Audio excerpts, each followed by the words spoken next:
Stop. Look down. Do you see that pale seam across the floor? Good. Remain on your side of it. That powder is bone. Some of it's mine. You've come from Aura. The smoke has followed you all the way down. The sweetness of sick breath. The fever has reached the children, then. I wondered how long it would take. They sent you to ring the bell beneath the mountain. The Bell of Mercy?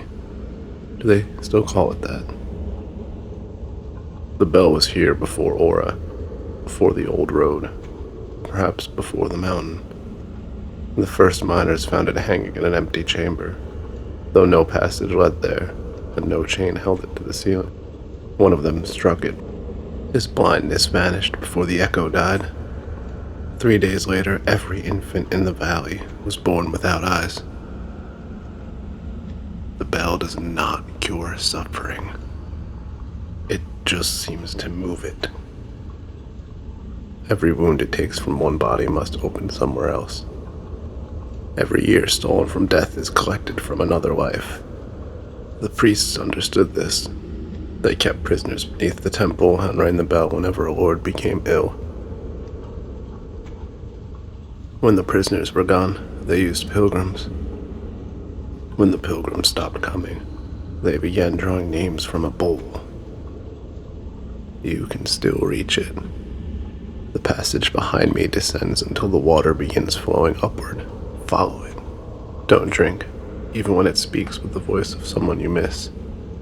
Eventually, you'll enter a chamber filled with stone figures. Extinguish the lantern there. They dislike being seen while they move. Wait until the scraping stops, then continue through whichever doorway is closest to you. Don't waste time counting them after. There will be one more than before.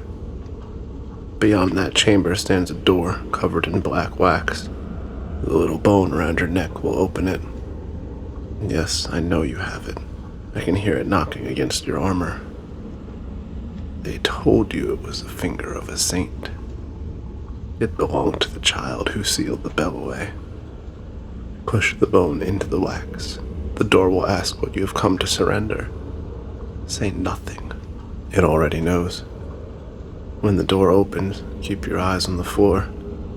You may hear footsteps beside you. You may feel a hand take yours. Let it. The thing walking with you cannot cross the final threshold alone. When you reach the bell, you'll want to ring it. You'll remember the people above, the coughing in every house, mothers pressing cold cloths against burning faces, graves being dug before they had occupants.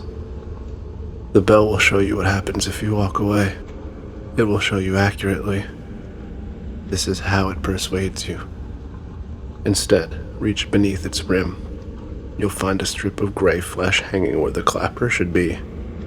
Cut it free. Bring it back to me. You're wondering how I know all this. I once stood where you stand now. I carried that same piece of bone. I crossed the chamber and opened the waxen door. The fever had taken half of the town by then. My wife could no longer lift her head. My son had begun coughing blood into his own hands. I rang the bell for them. When I returned, the streets were full of celebration. The sick rose from their beds. Old wounds closed. Everyone called it a miracle. I believed them for a little while. Then the screaming began beneath the houses. The sickness had gone nowhere. It had merely leached into the ground. The dead could feel it. They still can. On quiet nights, Aura mistakes their voices for the wind. The priests dragged me back here. They broke my legs and left me beside this seam. They said the mountain would decide whether to forgive me or not. That was a very long time ago. My legs healed. The mountain did not. So yes, cut the tongue from the bell and bring it to me. Perhaps I can finally silence the poor things beneath your feet. Perhaps I have another purpose. You'll have to decide how much honesty remains in a man who has spent centuries listening to the dead beg for sleep. Go now. The water has already learned your voice. Soon it will begin calling for me. And, traveler, when you return, look at how I'm sitting. Remember it exactly. If you find me standing on the other side of the white seam, do not answer when I welcome you back. I have never crossed it, and whatever wears my skin will need you to believe otherwise.